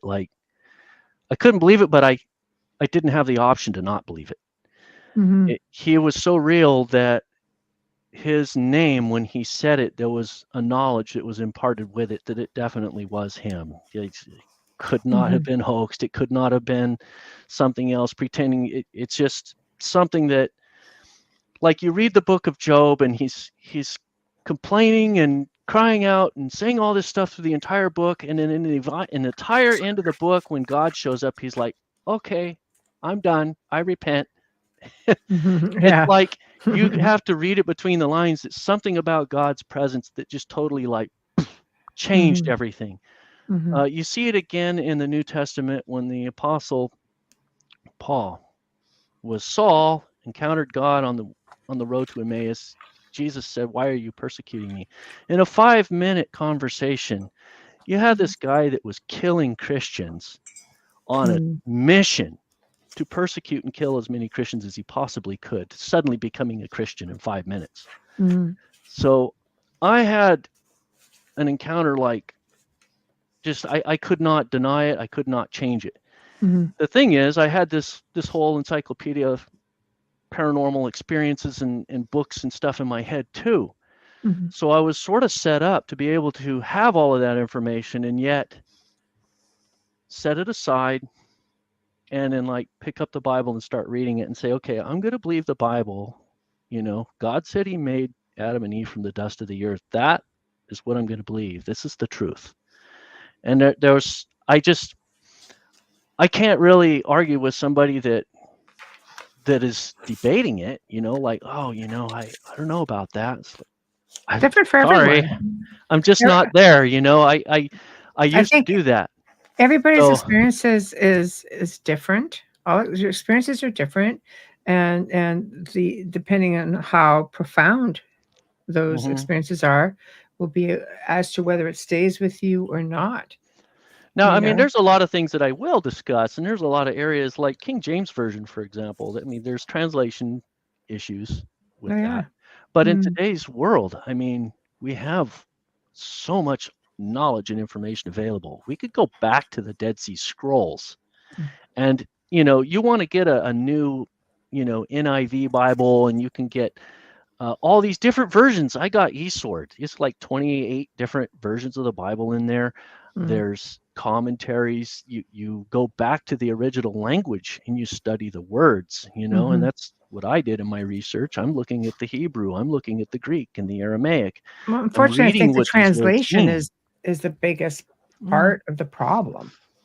Yeah, Not to mention, I think all the juicy stuff sitting in the Vatican. But there's some things that are very straightforward. God creating Adam and Eve from the dust of the earth. You will read that in every single version. And he created Adam and Eve with his hands. Well, Adam and then Eve came from the ribs. That's very straightforward, and that is consistent. So the bulk of your information, you go all the way back to the Dead Sea Scrolls, the bulk of the information is pretty clear. There's details that you get when you read commentaries and stuff and people that do historical research. I mean, for example, when Jesus said, "On this rock I'll build my church," and he's talking to Peter, he was standing right there at a location where there's a place called the Dome of the Rock. And he probably pointed at it and he said, "On this rock." And so are you going to get that when you're reading it? Not necessarily. But it's there, so you can do research and you can find these nuggets, and you can spend your life finding nuggets. And honestly, that's what God wants us to do. He says he wants us to be seekers. He wants us to ask questions. He doesn't want us to think that we always just, okay, I know, So there's no problem with asking questions. You've spent 30 years in the field of, I'll say, high strangeness, because it covers everything, I think, Yeah. right? Yeah. So it covers everything. So can you tie it all back to your faith, to the Bible, to because man, it's vast. Like, I'll come back to one question before we get too far ahead pertaining to this question. There you go. Okay. So where does John think Bigfoot enters the picture, if at all? The Bible actually tells you where all these cryptids come from. Okay, so there's two ways. There's two primary sources, I believe. First of all, there's probably just more creatures than we have in our biology textbook. Okay, that's your first clue. Second issue is that our reality that we live in is probably so fantastical that we barely scratch the surface of what we even have access to. I'll give you an example. I have this whole book, or not a book, but a document that I put book ideas into, and I think that it might be possible that dolphins are so intelligent, they probably have the ability to astral project. So imagine a story about this coastal town having all this poltergeist activity happening all over the place, and it turns out to be, how would you ever even know that it's a dolphin that figured out how to astral project? But I think that might be a distinct possibility. So there's a lot of things about our reality here now we don't have a clue. But there's so many things that we do know, and our reality is a lot richer than what most people think. Take that, and then you look at our multi-dimensional reality, the fact that the Earth is a bunch of layers of existence on top of each other. There are what I believe species that are transgenic. They have the ability to pop in and out of different dimensions. Now, the Nephilim were known to have supernatural power. That's why the heroes and stuff were based on them, because they had powers, and people were enamored with this, and so they worshiped these beings. They were semi-glorified. Their fallen angel counterparts still had a lot of glory in them, even though they disobeyed and fell from God's grace. They still had a lot of power when they mated with humans and animals. Those species, a lot of them had supernatural power. So now you got this whole plethora of beings that many of which are transgenic. They're sort of here, sort of not. And I did a lot of research on the jinn as well, and the jinn, I think, are the same thing as the Nephilim. And you have Bigfoot, which I got this crazy Bigfoot story too. A friend of mine encountered one. Him and a couple of his buddies tried to hunt one because it stole their deer when they shot it. Oh, and this thing was messing with them. It was like walking right around them. They could smell it. They could hear it. How could something that's like 12 feet tall be right next to you and you cannot do anything about it? You can't see it. You can even smell it on and off, but it's messing with you. It's like walking around you and just doing all this stuff, and you can't do anything about it. They're very telepathic, so they would know what you were thinking. I think they have the ability to just like pop in and out of this dimension. Absolutely. Get right into visible, a lot of quantum stuff with them. Sure. Yeah, visible, invisible. And you know, like Frodo when he put that ring on, right? That's right. He's still there, but he's phase shifted, so he's still perceiving, but other people can't see him. Right. And that's like what Harry the Bigfoot. Potter. Yeah, he's cloaked. Yes, that's what the Bigfoot can do, and that's what this thing apparently did to my friends. It's very intelligent. It totally could have killed them, and it had mercy on them. But I think that the Bigfoot might be some kind of species of gorilla, or maybe even a prehistoric type gorilla crossed with an angel. And that's why it's so intelligent and has supernatural abilities, and it's successful at surviving and evades us. And it could be that when they physically die, they're not even here. They'd sort of like phase out, like Yoda when he died, just like poof. Just the energy, right? Yeah, because they don't normally. They might not be fully immersed in this dimension. It might be a place that they could pop in and out to do some hunting. If they can go back and forth, you know. Yeah, and there's a lot of places. There's places with portals too, where things can come in and out. Everywhere. And a lot of these species, I think they're Nephilim. So Bigfoot's one, but I mean, you got the whole range of cryptids. And you notice a lot of them are like chimeras, you know, like they'll have bat wings on a lion's body with you know, are you getting into the mythological beings there? Yeah, right. Set was a dog-headed human body, and you know, a lot of these creatures were like part humanoid, but a lot of them are on family crests too, like the griffin.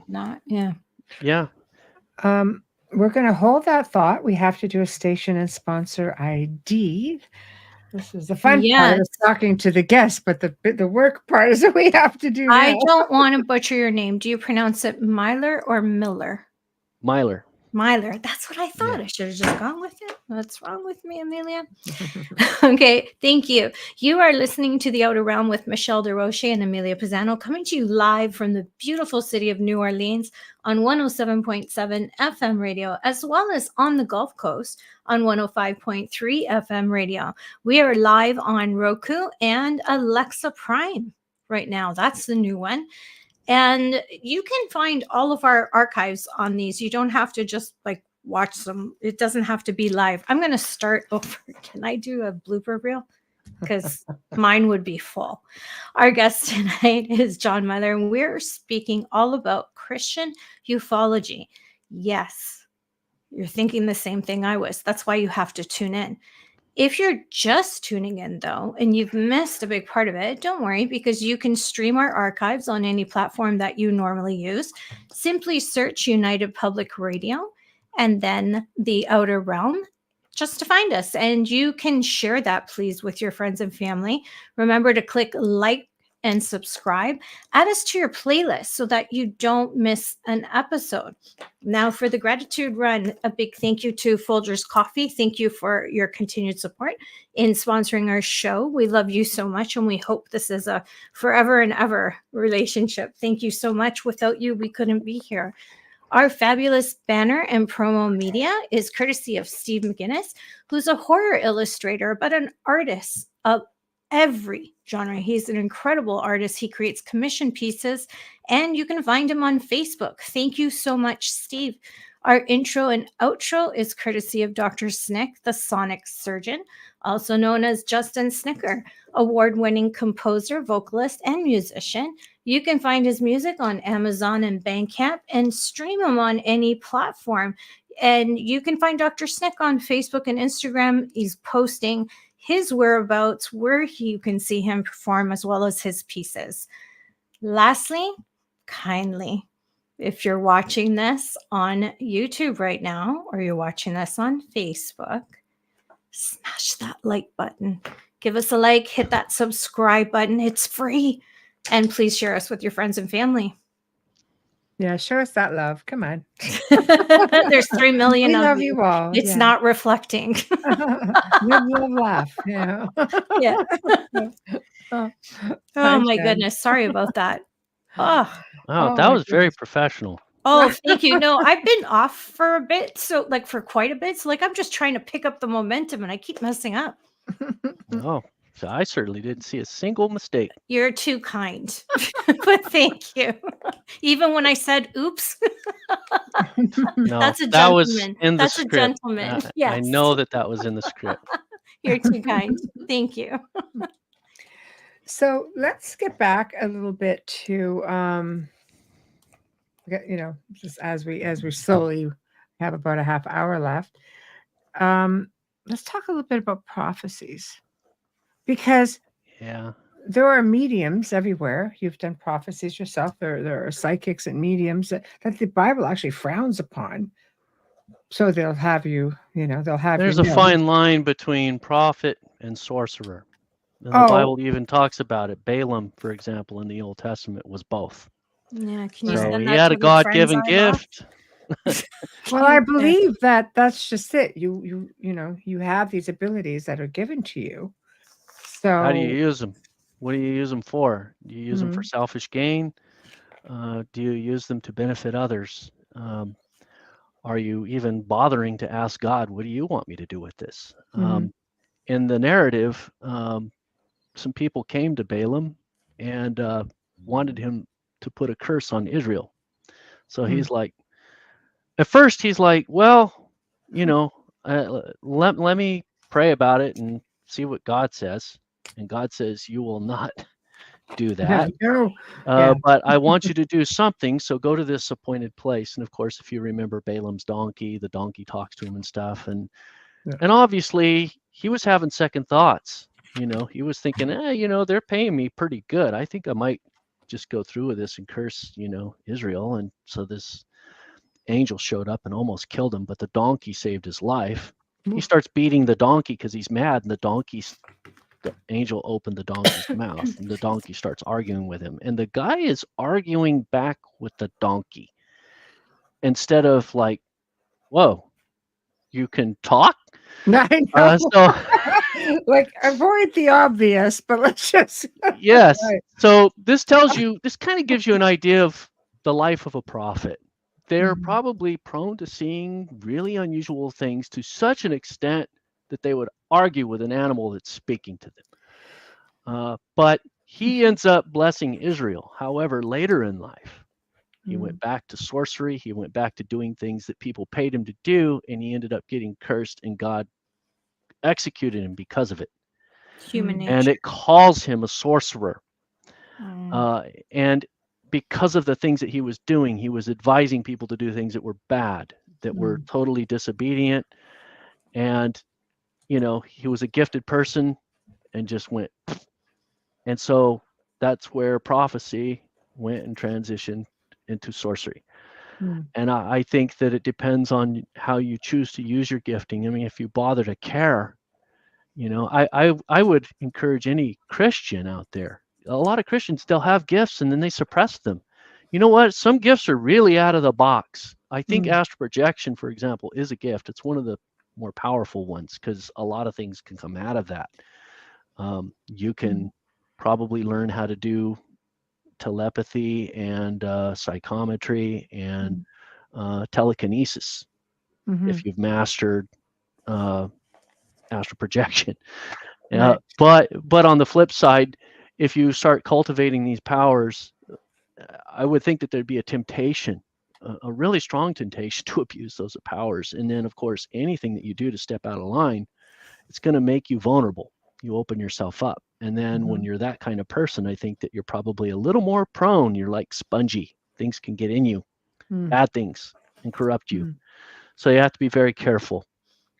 And so maybe Christians that are saying, you know what, I have this abilities, but I kind of shut them down. They might be having some degree of what do you call it, intuition and interpretation or discernment to say, you know what, I think I shouldn't mess with it because I don't trust myself.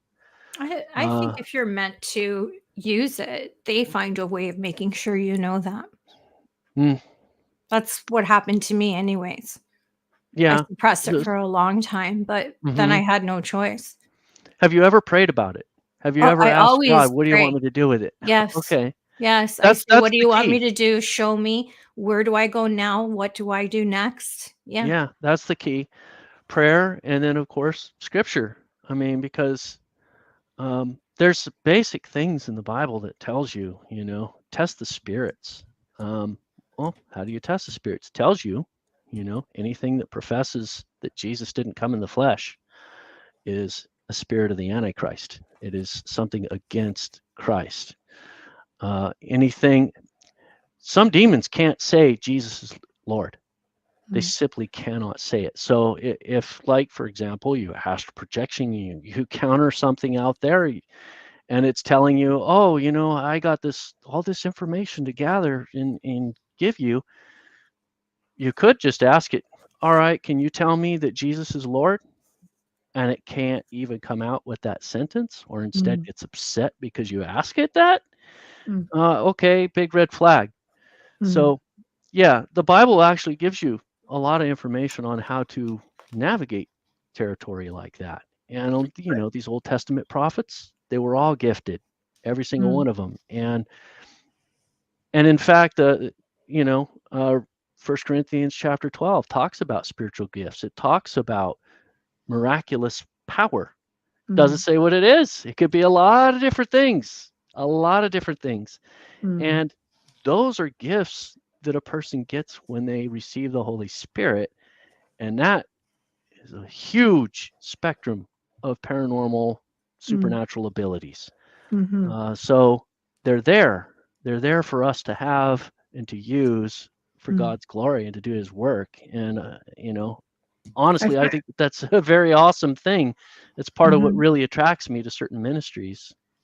So I've known, you know, a lot of Christian people in my life. Some have been family members, some have been very close friends. I had one who's a Christian minister out of North Carolina, and who's also a theologian, so very logical minded. And I found it interesting because he had said that in the faith, most Christians don't even believe in ghosts. They believe that ghosts are all demons. They're just all mimicking. What are your Same with thoughts on that? aliens. Same with aliens. Oh yeah, aliens, you can't even talk about aliens with this guy. I mean, I he's have a whole open-minded about it, but chapter. it's like, yeah. Christian Ufology and also Strong Delusion. I have a chapter talks about the 4 primary perspectives of ETs that Christians have. One is it's all a hoax. That one is getting harder and harder. Yeah, there's still people that believe that. They're in for a rude awakening if they haven't snapped out of it by now. Right. Second is it's all demonic. And I somewhat used to be in that camp when I first became a believer because of all of the stuff that I knew and a lot of the obvious signs. I mean, first of all, the whole ET thing has to do with a strong delusion that's coming in the future, and it's going to be headed up by the Antichrist. He's going to be in charge of this deception that's coming across. The whole world is going to be hit with this and taken by storm. People from every walk of life are going to believe this guy when the Antichrist rises to power, and it's going to have something to do with ETs. It's right there, and I suspected that right off the bat.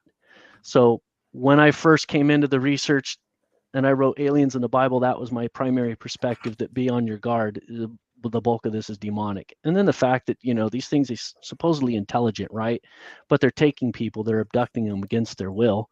You read about these abduction experiences. Not all. They're like any group of people. A lot of them. And bad. especially back then, the information I had access to, most of them were horrific experiences. People were abducted, they were experimented on, poked, prodded, probed, brutal. And some of these beings, they said that, they were just exhibited this incredibly evil behavior. And then people would try to make excuses for the ETs and say, oh, you're trying to judge this other species. It's not like us. You're being ethnocentric. And I'm like, excuse me, if this thing is so intelligent, it can warp time and space to get here. It doesn't have enough rudimentary intelligence to realize that it is violating something so fundamental to human. I mean, to be taken that's kidnapping, right? Taken against a person's will. If they're that smart, they should know. You go taking a person against their will. That's why I say you have good and bad. You have good people, you have bad people. I have an experience there, and I've had really incredible experiences. Well, I did additional decade of research later, came out with Aliens and the Antichrist, and then Christian Ufology is the second edition to that book. Yeah. I see the other side of it more clearly now, and I see it from Scripture too. Second Kings 2:11, angelic chariots. They pull Elijah off the ground, in a tractor beam, pulls him up in this angelic chariot, and then flies off to heaven. Angels use chariots, so Ezekiel chapter 1 and 10, and then Ezekiel's wheel. Yes. Right? Yeah. And then further research, I find out Lucifer actually once ruled this planet with an angelic civilization that spanned this entire planet. It was incredibly advanced.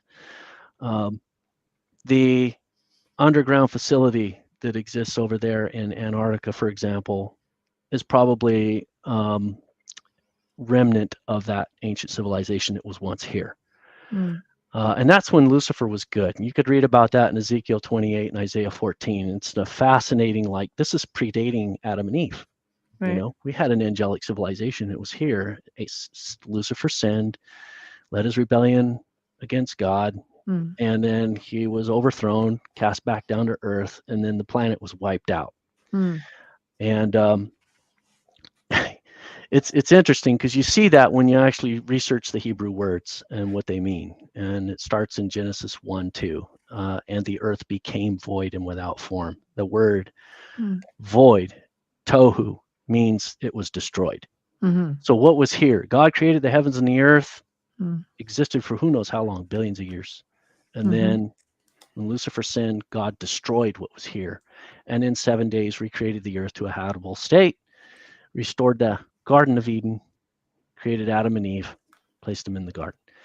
So all of this is here, and this reality that we're in is just all encompassing. And the cool thing is that, the Bible talks about all of this stuff, and it talks about the ancient past, and it talks about what's coming in the future.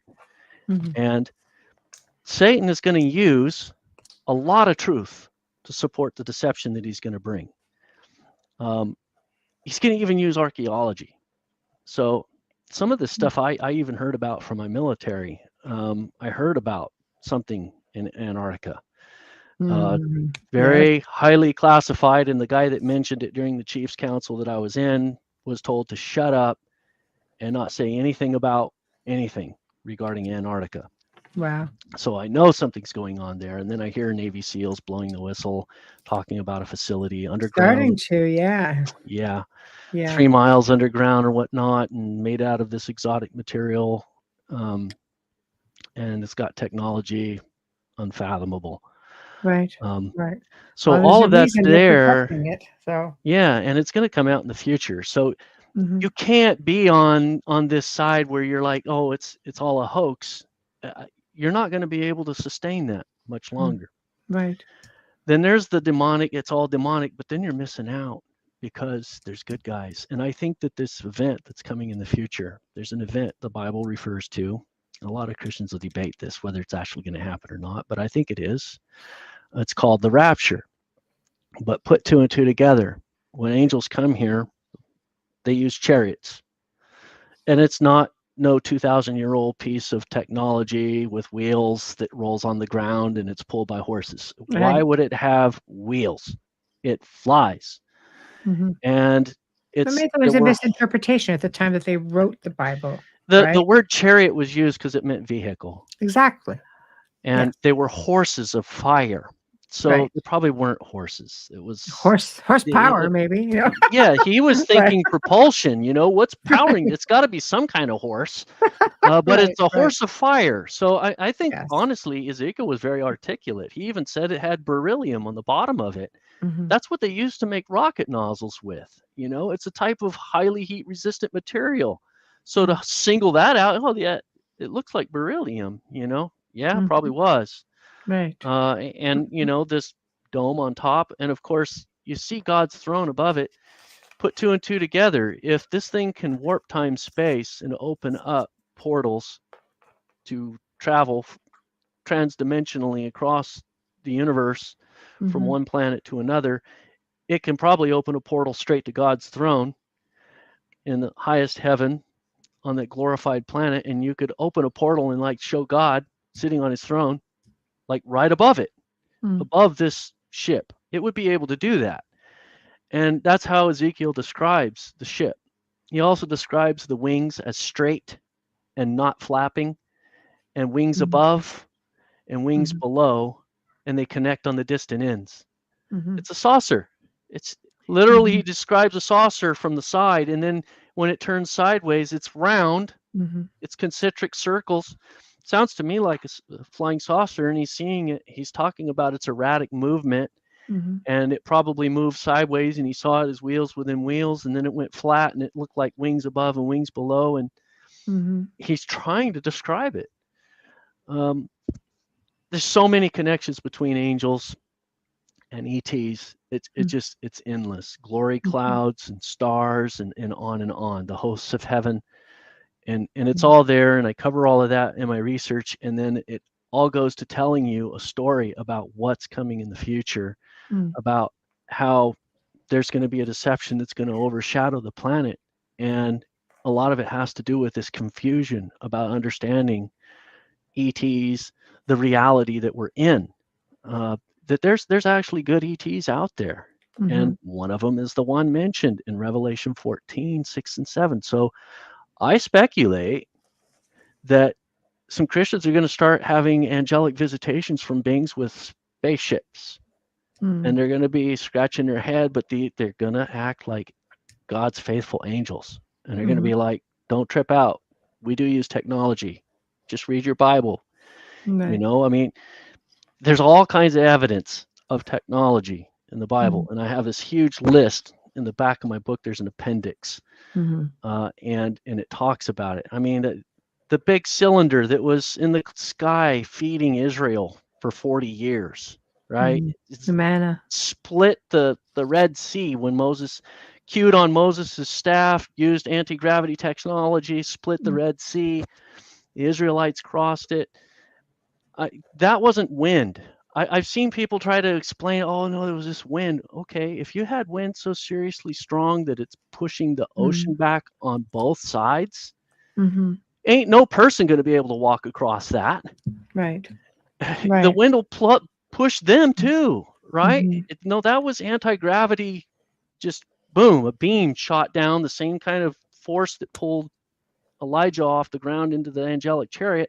except this was a mothership. Mhm. You know, this was, and in Revelation it says that those are going to be here in the future too. You know, Mm. if you read Revelation, it talks about the changes that are going to happen in the future after Jesus comes back.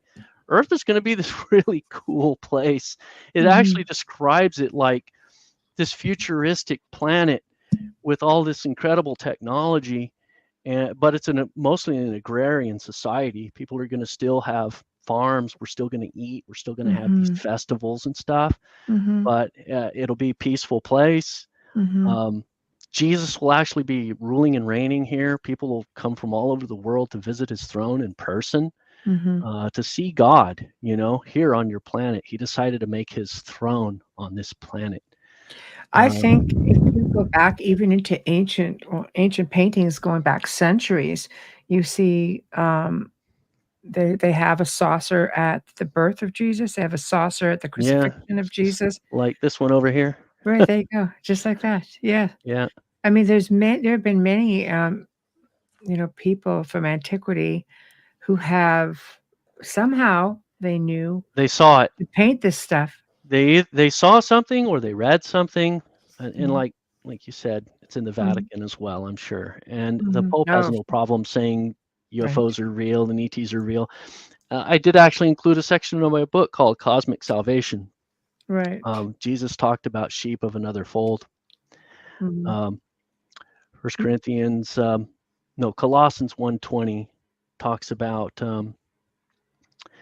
how Jesus created everything. And then it also talks about how what he did on the cross reconciles all things on earth and in heaven to God. And then you have to park it right there and ask, what is in heaven that needs reconciliation with God? So look at the word heaven, okay, plural, heavens. What's in outer space that needs reconciliation with God? Obviously, salvation spans beyond this planet.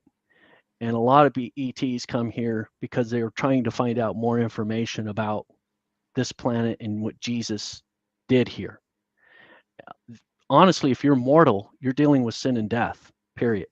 And that's another thing that Ancient Alien, how often do you hear him talk about actual immortal species? They don't really think of ETs as being immortal, but there's a whole section. You know, angels are immortal. Jesus said they do not die. We will not die in the future. When we become translated, we will become immortal. That's a special kind of being made in God's image that's designed for the original shell to die. And in 1 Corinthians 15, it talks about our body like it's a seed that you plant it, right? The seed dies, but then it gives birth to a plant. So that's another description of the transformation that we're going to go through. And there's a lot of beings out there in the heavens that have gone through that transformation already. They're ancient. Some of them waiting for us to catch up. Well, they might be billions of years old. Oh, absolutely. There's all kinds of evidence on this planet that shows there have been many civilizations before us. You know, we're just the next generation. Like we're the current generation. They have found mines and out of place artifacts that some have gone by billions of years, forbidden hundreds history of millions. Yeah. Right. So yes, parts, out of place artifacts. Yeah. Yeah, exactly. So I mean, you know, obviously there's longevity here, and I think it's interesting to see the different layers and trying to uncover, you know, all of these layers when you're dealing with dimensional stuff. Like, see, like we're running out of time because I like to, and I honestly think some of this stuff is starting to happen with some of the good guys that are out there. They're I recently heard an account from someone that this guy, he lived out in the country. This UFO, this ship, landed in his backyard, and this human came into his house and he struck up a conversation with him. And he said, "I got something to show you." Took him out to his craft. He went to another planet, and he's talking about, man, this convention, they're coming from everywhere for this big thing. And he's like, well, what is it? He went to this other planet, and they went to this place where there was a book signing. And lo and behold, he went to this huge convention, and there were beings, all these different races and species that were there. And Jesus was there, and he was signing Bibles and giving them to these beings. I mean, I've never heard of anything like that. And I'm like, what? Really? That's the kind of stuff that I'm talking about. Reality too, though. Yeah, that's the kind of stuff that I'm talking about that aligns with Revelation 14. And then he said that Jesus came back on another occasion, and he had a tent set up in his backyard, and they just sat down together and chatted for a while. And to me, that's totally something Jesus would do. I don't know if you've seen the new series out. It's called The Chosen. It is so down to earth, and Jesus, he was totally like that. And I got that from him, that he's so personal. He'll joke about things like he does in that show. It's very much like him. It's very much like, I think the show was inspired. But anyway, I see a lot more of that happening. And I also see a lot of the stuff in Revelation. And Revelation is sort of the New Testament version of the book of Daniel. The book of Daniel tells you more things too, like nations having alliances with otherworldly beings, and wars that are going to happen in the future, where some of these battles are going to spill over. They're going to be transdimensional. It does say that the Antichrist is going to be at war with the hosts of heaven. So beings from other worlds are going to come here and fight.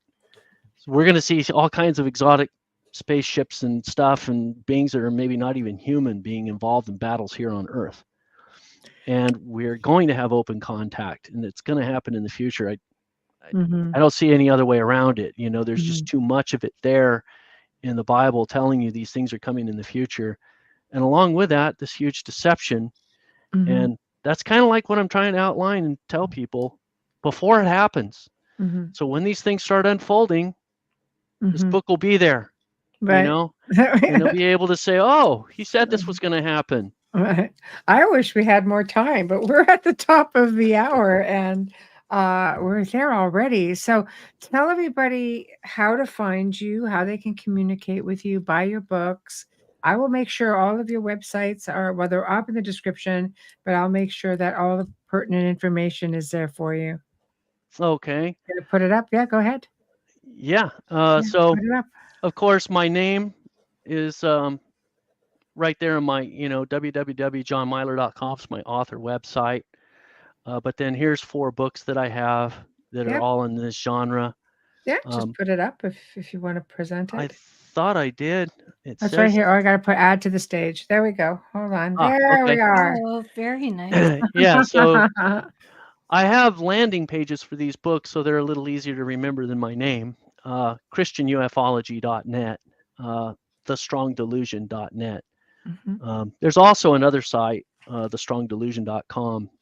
That's a buddy of mine. So we're on the same sheet of music. So interesting that this phrase, the strong delusion, mentioned in the Bible, the 2 main websites on it have to do with some kind of ET thing going down in the future, that it's going to be linked to a global deception. And we both own it, and it has to do with ETs.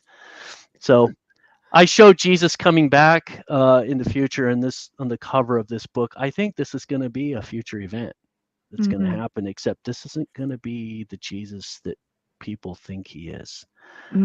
This is going to be, there's going to be a fake Jesus that comes, that's going to be this person who's going to endorse this other guy, saying the fake Jesus is going to say he's not really the creator like Christians believe that he is.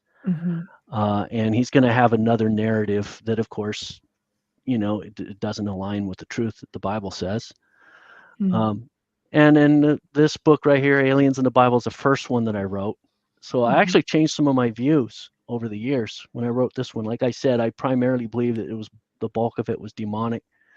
And then by the time I got to Aliens and the Antichrist, and then Christian Ufology is the second edition to this one, that's where I was like, well, no, there's some good guys out there too, and they're actually going to be very busy in the end times. They're going to be helping the 2 witnesses, and it's very extensive. Right. Well, thank you for joining us tonight. It definitely was informative and enlightening, and the chat room loved it. And I'm sure, like I said, we could go on and on, but unfortunately, it can't be tonight. So, Yeah. I, And by the way, I give my books away for free to people who want to just email me, and I'll respond to every email. I do like that. Appreciate if they give me a review, since I'm giving them 30 years of research for free. right. Wow, that's But very kind and I generous. will email it to them for free. If they just simply email me and ask, I will email them a copy, because the message that I'm saying is I don't want money to ever get in the way of this. It's way more important. And in fact, as an author, I've lost a ton of money. So it Right. A doesn't lot help of me authors financially. say that, though. I A lot will of make, authors you'll hear say, "I've lost a ton of money." I will Oh, make sure that I will make sure that it's all in the write up as well, so people Yeah, who can read the description will find it. it's on our group page as well. Yeah, yeah, absolutely. definitely. That's forever. jmyler@yahoo.com. That's That's my email. forever. Yeah, All and it's right, Milor if that's you're Yeah, right. listening and you're not watching. jmyler@yahoo.com. It's also, my email address is on my website too. Excellent. So thank you very much for joining us this evening, and you will hear from me. All right. All I right. look forward Thank to it, you. and thank you for letting me have you on your show again. Nanu, Nanu, and Robin Williams is watching yeah. from above. Perfect. All right. Many Thank you blessings so to you. much. Good Thank night. All right. you. Good Good night. night. Well, everyone, we have come to the end of another fantastic segment here on the Outer Realm. Big thank you to John Milor for joining us tonight. Lots of research, free books. Check them out. Make your own assessment or your own judgment on it. Do leave a review. Actually, so important for authors. So Yeah. important. Very, very much so. Always. So, big thank you to all of our sponsors. Folgers Coffee. Thank you from the bottom of our heart. Dr. Snick, aka Justice Snickers, Steve McGinnis, thank you. Thank you. Roku, we were live on Roku. Archives do rotate on Roku. You're going to be seeing a whole new slew of them coming up actually in the next few days. So keep your eye out. Don't forget, Alexa. United Public Radio podcast. We are there. We will come up. So check that out also. And for next week, it's going to be fun. Wednesday night, we welcome the return of Jack Roth and John Semple. You will just remember them. They've been on many times. They've talked about a lot of their extraterrestrial films. And we're going to be discussing soul connections. Cool. Right? That will be awesome. Mhm. Thursday, we welcome back Daniel and Teresa Duke and their associate Heather Messer. They're going to be discussing Heather's contribution to their amazing research and journey of discovery as to being the great grandchildren of Jesse James. And oh We my love God, them. Yeah. guys, if you haven't seen any of their segments about Jesse James and his Templar and different outlaws of the West, Oh, you guys have to go check it out. But Heather, gifted medium, and she has helped them along the way. In Yeah. fact, she was also assisted Jack Roth and John Semple when they did their films. mhm. Totally It's going to be different. a great show. Catch up if you can. You have a week. The shows are fascinating. And with The that being said, story of come on. and with that being said, we are almost at our 2-hour yeah. point. So we have to say goodnight. So everybody, long weekend here in Canada. Be safe if you're traveling. And for everybody else, have a fantastic weekend. We shall see you all next week. Alan, don't worry about it. We love it when you all yap and have a good time. Yeah. So thank you to everybody in the chat room. You're all rocking. You make it that much more fun. We love you. Good night. Like, subscribe, share. Just saying. And we love your comments too. Good night.